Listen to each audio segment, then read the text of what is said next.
முன்னெச்சரிக்கை தொடர்பாக 8 மாவட்ட ஆட்சித் தலைவர்களுக்கு பேரிடர் மேலாண்மை துறை கடிதம் எழுதியுள்ளது. கோவை, நீலகிரி, தஞ்சாவூர், திருவாரூர், நாகை, மயிலாடுதுறை, கள்ளக்குறிச்சி மற்றும் கடலூர் ஆகிய 8 மாவட்ட ஆட்சியர்களுக்கு இந்த கடிதம் அனுப்பப்பட்டுள்ளது.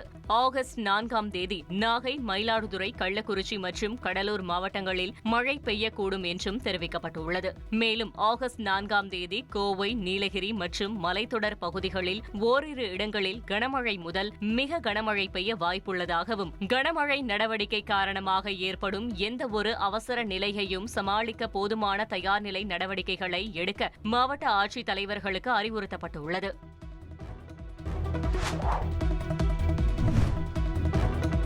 தமிழர்களின் பாரம்பரிய பண்டிகைகளில் ஒன்றான ஆடிப்பெருக்கு விழாவை ஒட்டி தமிழகத்தின் பல்வேறு பகுதிகளில் பொதுமக்கள் மற்றும் புதுமண தம்பதியர் நீர்நிலைகளில் புனித நீராடி வழிபாடு மேற்கொண்டனர். ஆடிப்பெருக்கையொட்டி தஞ்சை கல்லணை காய்வால் படித்துறையில் புனித நீராடிய புதுமண தம்பதிகள் தங்களது திருமண மாலையை காவிரி ஆற்றில் விட்டு தாலி மாற்றி வழிபாடு செய்தனர்.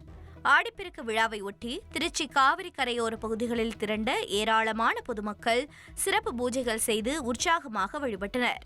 ஆடிப்பெருக்கை முன்னிட்டு ராமேஸ்வரம் அக்னி தீர்த்த கடலில் புனித நீராடி தாலி மாற்றிக்கொண்ட பெண்கள் 22 புண்ணிய தீர்த்தங்களில் நீராடி நீண்ட வரிசையில் காத்திருந்து சுவாமி தரிசனம் செய்தனர்.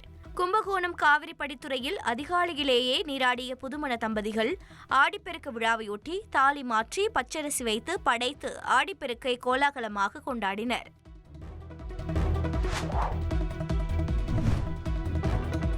தூத்துக்குடி செல்லும் தமிழக முதலமைச்சர் ஸ்டாலின் வின்ஃபாஸ்ட் மின்சார வாகன உற்பத்தி தொழிற்சாலையை திறந்து வைத்து அங்கு நடைபெறும் முதலீட்டாளர்கள் மாநாட்டில் கலந்து கொள்ளவுள்ளார்.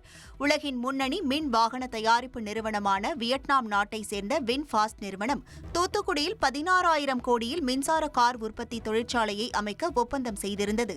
முதற்கட்டமாக 1119.67 கோடி ரூபாய் செலவில் 114 ஏக்கரில் தொழிற்சாலை அமைக்கப்பட்டது. இந்த நிலையில் வின்ஃபாஸ்ட் நிறுவனத்தை திறந்து வைக்கவுள்ள தமிழக முதலமைச்சர் கார்களின் முதல் விற்பனையையும் தொடங்கி வைக்கவுள்ளார்.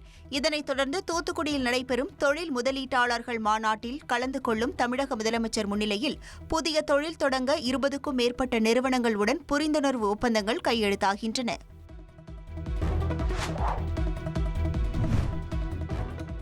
திருப்பத்தூர் அருகே பள்ளி மாணவர் ஒருவர் மாயமான நிலையில் அவர் படித்து வந்த பள்ளியின் கிணற்றில் உயிரிழந்து கிடந்த சம்பவம் அதிர்ச்சியை ஏற்படுத்தியுள்ளது. கொத்தூர் கிராமத்தைச் சேர்ந்த சின்னத்தம்பியின் மகன் முகிலன் அரசு நிதி உதவி பெறும் பள்ளிக்கான விடுதியில் தங்கி 11ஆம் வகுப்பு படித்து வந்தார். கடந்த 2 நாட்களுக்கு முன் மாணவன் மாயமானதாக கூறப்படுகிறது. இந்நிலையில் அதே பள்ளியில் உள்ள கிணற்றில் மர்மமான முறையில் மாணவன் முகிலன் சடலமாக மீட்கப்பட்டுள்ளார். இரும்பு வலையால் கிணறு பூட்டப்பட்டிருந்த நிலையில் மாணவன் உயிரிழந்திருப்பது சந்தேகத்தை ஏற்படுத்தியுள்ளது. உயிரிழந்த மகனை கண்டு பெற்றோர் கதறி அழுத காட்சி சோகத்தை ஏற்படுத்தியது.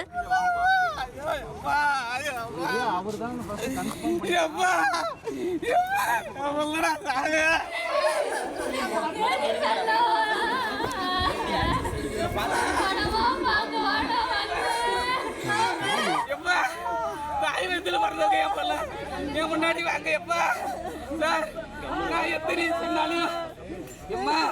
நான் எத்தனை சொன்னாலும் என்ன நம்பலையே எப்பா. மேலும் மகனை இழந்த துக்கத்தில் தந்தை கிணற்றில் இறங்க முயன்ற காட்சி காண்போரை கலங்கச் செய்தது.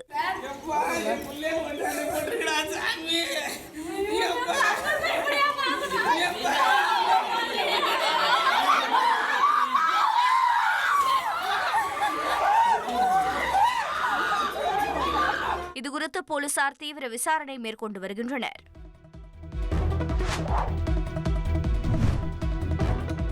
நெல்லையில் ஐடி ஊழியர் கவின் வெட்டி படுகொலை செய்யப்பட்ட விவகாரம் தொடர்பாக தேசிய பட்டியலின ஆணையம் விசாரணை மேற்கொள்ள உள்ளது. தேசிய பட்டியலின ஆணையத்தின் தலைவர் கிஷோர் மக்வானா நேரில் இந்த விசாரணை மேற்கொள்கிறார். கொலை நடந்த இடம் உள்ளிட்ட பல்வேறு பகுதிகளில் திங்களன்று விசாரணை நடத்த திட்டமிடப்பட்டுள்ளதாக தகவல் வெளியாகியுள்ளது.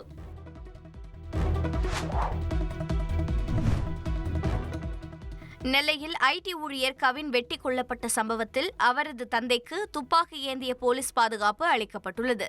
பாளையங்கோட்டை கேடிசி நகர் பகுதியில் கடந்த 27ஆம் தேதி ஐடி ஊழியர் கவின் காதல் விவகாரத்தில் வெட்டி கொலை செய்யப்பட்டார். கவின் உடல் தகனம் செய்யப்பட்ட நிலையில் கவினின் தந்தை சந்திரசேகரின் உயிருக்கு ஆபத்து இருப்பதாக அவரது உறவினர்கள் புகார் தெரிவித்தனர். இதையடுத்து தூத்துக்குடி மாவட்ட காவல்துறை சார்பில் தந்தைக்கு துப்பாக்கி ஏந்திய போலீஸ் பாதுகாப்பு வழங்கப்பட்டுள்ளது. அவர் 24 மணி நேரமும் சந்திரசேகருடன் இருப்பார் என தெரிவிக்கப்பட்டுள்ளது.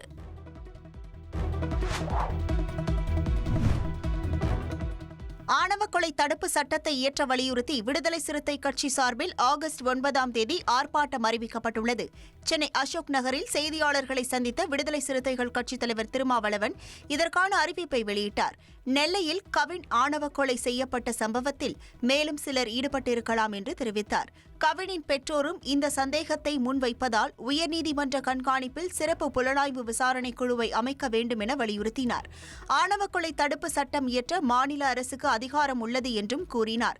ஆணவ கொலை தடுப்பு சட்டத்தை நிறைவேற்றுவோம் என்று தேர்தல் அறிக்கையில் கூறியிருந்த திமுக அதை நிறைவேற்ற வேண்டும் என கூறினார்.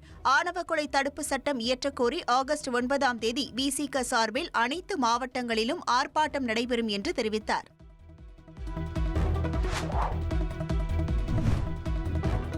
மடப்புரம் கோவில் காவலாளி அஜித்குமார் கொலை வழக்கில் வேன் டிரைவர் ராமச்சந்திரன் அப்ரூவராக மாறுவதாக தகவல் வெளியாகியுள்ளது. மடப்புரம் கோயிலுக்கு சாமி கும்பிட வந்த பக்தரின் தங்க நகையை திருடு போன வழக்கில் மானாமதுரை உட்கோட்ட குற்றப்பிரிவு போலீசார் விசாரணையின் போது அஜித்குமார் உயிரிழந்தார்.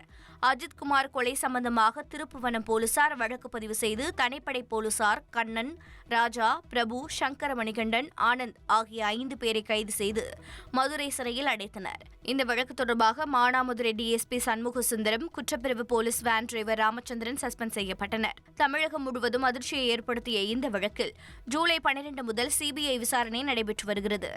இந்நிலையில் சிபிஐ விசாரணையின் போது ஜூன் 27 மற்றும் 28ஆம் தேதி அஜித்குமாரை எந்த இடத்திற்கு யார் யார் விசாரணைக்கு அழைத்து சென்று தாக்கினர் என்பது குறித்து டிரைவர் ராமச்சந்திரன் வாக்குமூலம் கொடுத்துள்ளார்.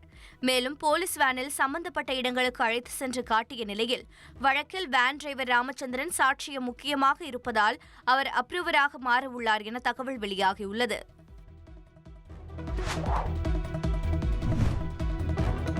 மறைந்த நகைச்சுவை நடிகர் மதன் பாப் உடல் சென்னை பெசன்ட் நகர் மின் மயானத்தில் தகனம் செய்யப்பட்டது. முன்னதாக மதன் பாப் உடல் சென்னை அடையாறில் உள்ள அவரது இல்லத்தில் குடும்பத்தினர் அஞ்சலிக்காக வைக்கப்பட்டது. அங்கு திரைப்பிரபலங்கள் பலர் அவரது உடலுக்கு நேரில் வந்து அஞ்சலி செலுத்தினர். இதனைத் தொடர்ந்து மதன் பாபின் உடல் ஊர்வலமாக கொண்டு செல்லப்பட்டு பெசன்ட் நகர் மின் மயானத்தில் தகனம் செய்யப்பட்டது.